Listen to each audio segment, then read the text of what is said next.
Le verset 1 dit, je suis le vrai cep et mon père est le vigneron. Tout sarment qui est en moi, qui ne porte pas de fruits, il le retranche, et tout sarment qui porte de fruits, il le monte, afin qu'il porte encore plus de fruits. Tu ne peux pas être en Dieu. Cette année, ce mois par exemple, tu ne portes pas de fruits. Le mois d'après, tu ne portes pas de fruits. Et le mois qui vient encore, tu ne portes pas de fruits. Dieu fait quoi? Il retranche. Alléluia. Alléluia. Je dois veiller pour que chacun de nous portons des fruits. Porter le fruit veut dire, il faut qu'il y ait un changement dans ton portefeuille. Il faut que Dieu te visite vraiment. Quand Dieu te visite, ça veut dire quoi? Le mois-ci, peut-être tu gagnes peut-être souvent 500 €. Ça, c'est un exemple. Quand tu as fini de payer ta dîme, tes offrandes, tu n'as plus rien. Peut-être. Maintenant, Dieu te surprend pendant que tu marches, les gens commencent à te donner des choses que tu n'imagines pas. Où tu travailles là, tes patrons même te donnent des faveurs que tu ne comprends pas. C'est comme ça que tu vas comprendre que tu es en train de porter du fruit. C'est bon, vous me saisissez. Et c'est comme ça que ça sera tous les jours. Parce que ce qu'ils ont là, ça t'appartient. Tu sais ce que l'argent est important de faire avec dans la maison de Dieu. Mais ils ont l'argent, c'est pour se détruire. C'est pour faire les choses pour leur propre ego. Mais Dieu veut transformer ton histoire. C'est pour ça qu'il dit ici, tout sarment qui est à moi, qui ne porte pas de fruits, il le retranche. Et tout sarment qui porte du fruit, il le monte, afin qu'il porte encore plus de fruits. Plus tu donnes, Dieu ne va faire que te donner. Il va faire que ouvrir tes portes. Alléluia. Je connais les gens qui sont bénis. Ils ont tout, mais ils n'ont pas ce que leur cœur désire. Dieu dit, donne ce que ton cœur désire. Dans le Psaume 34, verset 7, la Bible dit qu'il donne ce que ton cœur désire. Il connaît les femmes ici, ils ont tout, ils n'ont pas marié à la maison. Les hommes qui ont tout, ils n'ont pas de femme à la maison. Ils n'ont pas ce qu'ils désirent. Quand tu vas leur demander ce qu'ils désirent, ils vont te trouver les défauts. Parce qu'ils n'ont pas Dieu dans ce qu'ils cherchent. C'est le verset 3 nous dit quoi? Déjà, vous êtes purs à cause de la parole que je vous ai annoncée. À cause de la parole que Dieu nous a annoncée, nous sommes purs. Quand Dieu te rend pur, ça veut dire qu'il n'y a plus d'imperfection dans ta vie. Tu réfléchis maintenant comme Dieu et tu portes des fruits. Demeurez en moi et je demeurerai en vous. Comme le sarment ne peut de lui-même porter de fruits, s'il ne demeure attaché au cep, afin que vous ne le pouvez non plus, si vous ne demeurez en moi. Donc si tu cesses de demeurer en Jésus, tu cesses de t'accrocher à Dieu et que tu laisses Dieu d'abord, tu vas t'accrocher ailleurs, il est difficile que tu portes de bons fruits. Il y a des gens ici, ils sont 3 jours avec Dieu, 4 jours avec le diable. Et ils veulent porter du fruit, c'est impossible. Tu dois être connecté à Dieu 24 sur 24. Dans tout ce que tu fais, tu dois invoquer sa sagesse, son intelligence, afin que lui-même t'éclaire. Il te montre ce que tu dois faire pour réussir dans chaque rubrique de ta vie. Arrête de t'accrocher dans les livres parce que tu écoutes la sagesse, l'intelligence de l'autre. Tu veux faire comme l'autre avait fait. Dieu est capable de te donner le résultat dans chaque domaine que tu le confies. Je vous en prie, mes enfants. Dieu veut vous bénir. Et c'est vous qui devez provoquer cette bénédiction dans la mise en pratique de sa parole et dans l'obéissance à ses principes. Dieu te dit ici au verset 5, « Je suis le cep, vous êtes les sarments. Celui qui demeure en moi et en qui je demeure porte de fruits. Car sans moi, vous ne pouvez rien faire. » Vous voyez, aujourd'hui, les gens se disent que non, mon papa, mon docteur, les gens dans la patrie, j'ai mon papa, docteur Bruno. Je suis qu'un être humain. Alléluia. Je suis rempli de défauts. Je m'accroche à Dieu pour être toujours joyeux. Il y a des attitudes qui m'amènent parfois que je dois être triste, mais je refuse d'être triste. Je dis que ma tristesse ne peut pas changer ce que je veux. La chose qui peut m'amener à avoir le changement, c'est les fruits de l'esprit. Les fruits de l'esprit m'amènent à avoir la maîtrise de soi, d'avoir le contrôle de ma personne, d'avoir la joie, d'avoir la paix, la bénédiction. Quand Dieu a testé Joseph, en voyant ses frères. Si Joseph les avait frappés, tués, Dieu devait se retirer de Joseph. Et tout ce qu'il était en train de faire en Égypte devait être zéro. Nous avons vu le roi Salomon. Il a régné avec Dieu. Quand il a commencé à mettre Dieu au défi, il a commencé à adorer d'autres dieux. Dieu s'est retiré de sa vie. Ce n'est pas d'aujourd'hui. Quand tu es avec Dieu, Dieu commence à faire des choses avec toi. Quand tu commences à suivre d'autres voies, Dieu se retire de toi. Et c'est toi qui forces à prouver aux gens que tu es avec Dieu. Tu n'es plus avec Dieu. Dieu t'a rejeté. Et ça va se voir. Ce n'est pas tout de suite. Nous avons vu Saül. Quand Dieu a rejeté Saül, il ne s'est pas rendu compte, mais Dieu l'a rejeté. Quand Dieu te rejette, tu ne te rends pas compte. Tu combats, tu dis quoi, c'est avec Dieu. Non, Dieu n'est plus avec toi. C'est pour ça que tu vas servir Dieu avec crainte et tremblement. Tu ne dois pas taper ta poitrine. Tu vas demander que la grâce de Dieu soit avec toi, l'humilité soit avec toi. Quand tu commences à critiquer les gens facilement, il faut savoir que tu as été retiré de la présence de Dieu. Dans la présence de Dieu, on ne critique pas. Dans la présence de Dieu, on se contente de ce qu'on est. On laisse Dieu nous défendre. On laisse Dieu faire nos palabres, nos problèmes, nos difficultés. Quand nous-mêmes, nous nous mettons devant, on veut régler nos diligences. Ce n'est plus l'esprit de Dieu, c'est l'esprit du diable. Parce que le diable, il divise. C'est un esprit de querelle, ce n'est pas de Dieu. Tu dois apprendre à confier tes combats à Dieu. Avoir la maîtrise de soi. Je suis le vrai cep.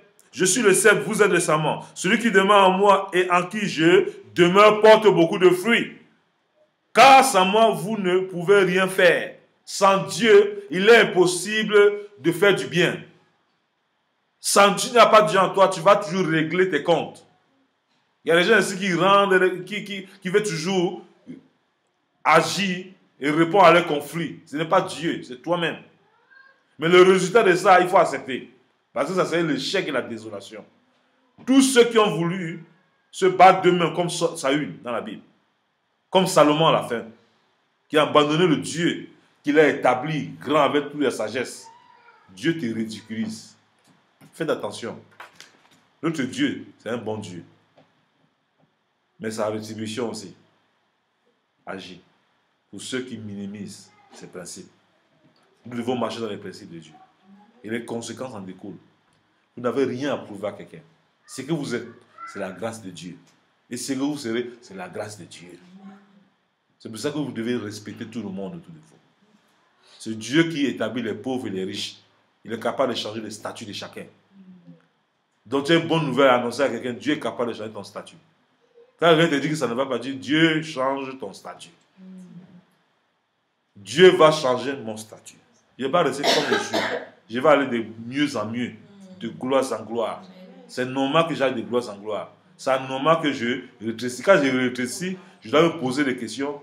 Qu'est-ce qui se passe? Parfois, tu rétrécis parce que Dieu permet. Comme Job. Dieu a permis qu'il soit frappé. Mais Job n'a pas péché. Il est resté dans la présence de Dieu. Et Dieu l'a restauré. Pour vous dire que vous pouvez être enfant de Dieu, vous pouvez être opprimé. Mais Dieu vous donnera un esprit de consolation. Et d'assurance et de sérénité. Et vos confessions ne changeront pas. Mais vous resterez ferme. Parce que Dieu est capable, il est au contrôle. Quand Dieu est au contrôle, qu'importe la tempête, tu es stable. Le verset 6 te dit, si quelqu'un ne demeure pas en moi, il est jeté dehors, comme le sarment, et il sèche. Puis on ramasse les sarments, on le jette au feu et il brûle. Donc, quand tu n'es pas attaché à Dieu, tu commences à sécher. C'est évident. Quelqu'un qui n'est pas attaché à Dieu, tous les malheurs t'arrivent. Tous les problèmes commencent. Toi-même, tu ne contrôles plus ta vie. À un moment maintenant, là, il faut seulement le vent souffle comme ça. On attend que tu es mort, on t'a enterré. Mais quand l'arbre est sec, qu'est-ce qu'on fait? On le jette au feu, non? Quand il feuille est sec, qu'est-ce qu'on fait? On balaye, on fait quoi? On met le feu. Donc, ça veut dire que si tu ne sers à rien devant Dieu, Dieu te laisse à l'abattoir. La poubelle te ramasse. On te jette et après on te brûle. Sache le fait de s'accrocher à Dieu. Fait que Dieu compte sur toi et tu comptes sur lui. Alors Dieu, quand il nous appelle, il compte sur nous. Quand il compte sur nous, ça veut dire quoi? C'est pour aider ceux qui ne le connaissent pas. Aider ceux qui ne le connaissent pas, c'est ne pas marcher comme il marche. Mais c'est marcher comme Dieu demande de marcher. En les suggérant, en souriant. Malgré les épreuves que tu peux avoir, tu restes ferme parce que Dieu est fidèle. Amen. Hier, j'étais quelque part avec ma femme. Dieu m'a testé. C'est là que j'ai compris que non, quand tu as les fruits de l'esprit, tu es au-dessus de tout. J'ai quelqu'un qui m'appelle ici, dans Belgique, diable, qui a pris mon nom, dit que je suis le diable en personne. Ma femme au courant, la personne m'a passé, elle s'est même insultée, comme on dit les bananes pourries. Quand tu vois la poubelle, c'est mieux. La poubelle ne sent pas. Comme ces aujourd'hui-là. La personne m'a traité comme ça. J'ai vu la personne avec ma femme, la personne m'a appelé Bruno. Elle m'a appelé même docteur Bruno. Je l'ai salué avec joie. Parce que Dieu nous dit, ne rendez pas le mal par le mal.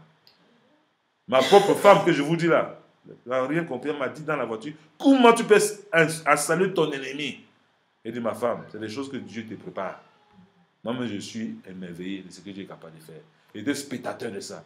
Pour vous dire, ce n'est pas parce que j'étais fort que je l'ai fait. Non, c'est la grâce de Dieu. Je ne suis rien, c'est Dieu qui est tout. Et j'ai béni l'esprit de ma femme parce qu'elle est vraie. Alléluia. Et Dieu va faire parce que ça l'a impressionné. Et Dieu permet ça pour qu'elle comprenne que non. La parole qu'on prêche, ce n'est pas les histoires, mais c'est une réalité. Nous voulons la vivre. Et je vous communique cela au nom de Jésus. Amen.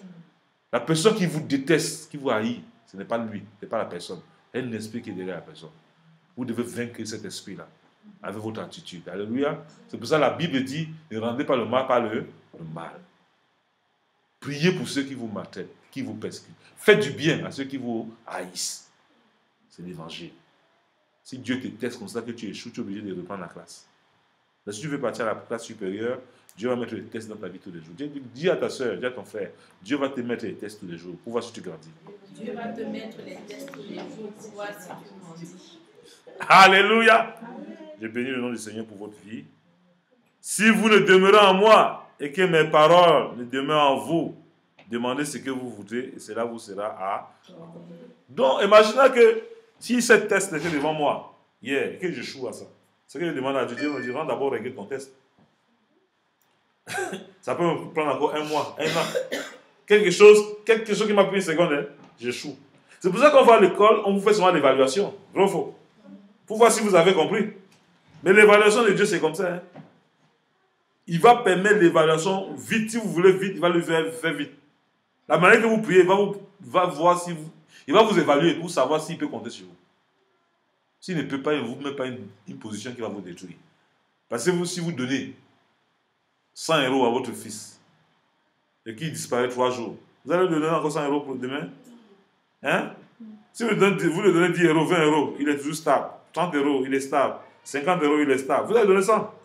Mais si vous lui donnez 100 €, il commence à vous répondre. Vous l'appelez, oh, maman, tu déranges trop, hein, je suis déjà grand. Il faut te tirer la question, est-ce que je suis en train de bien faire? Alléluia. Tu commences à réfléchir. C'est les épreuves, les tests qu'il faut faire. Que Dieu vous bénisse. Amen. Je vous aime, alléluia. On va aller à une dimension supérieure la prochaine fois.